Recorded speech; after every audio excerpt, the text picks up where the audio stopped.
So hello guys welcome back my mini blog. तो सामने आशा कर समस्त भल थे और मुझे पूरा टिकट अच्छे। तो सामने ये रास्ता देखूँ जोटा कि बारगढ़ नेटू हल्दीबाड़ जाइए आउट आगे एत क्लीयर नाला बहुत टे डेंजरस थिला घाटी पाटी होना कि गाड़ी जावासटा बहुत असुविधा था।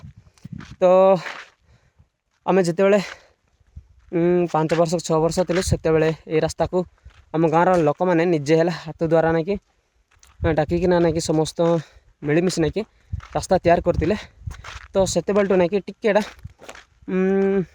सिंगल गाड़ी जीवाटा थिला है सिंगल गाड़ी जीवा आसवा कर पारथिला आउ किंतु ना कि सेटा हल्दीबाड़ टू बारगढ़ ना कि जमती ऑटो एमती जीवा आसवा कर पार नथिला खाली बाइक एक जीवा आसवा कर पारथिला है बहुत सरू रास्ता थिला।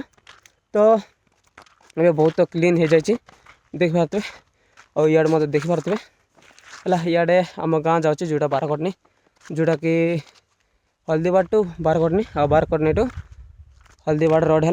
तो बहुत भल है आटा कम्प्लीट हो वर्ष जोटा कि जेसीबी द्वारा आ पुनर्बार कले जोटा कि डबल गाड़ी जाए हे पिचु रोड तो है ना खाली एमती एका देख पारे माटी रास्ता एक अच्छे आटा यही वर्ष नवेम्बर कम्प्लीट है जोटा जेसीबी द्वारा एमती देखो ड्रेन फ्रेन करना ना कि बहुत सुंदर करमती सुंदर कर बहुत सुविधा है।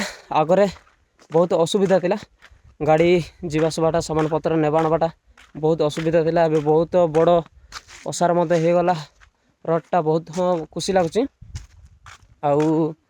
आटा 2025 नवेम्बर कम्प्लीट है।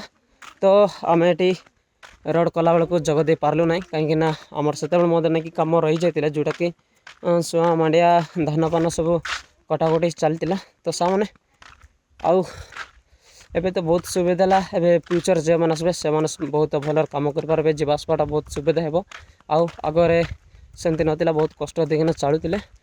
तो बहुत खुशी लगुच।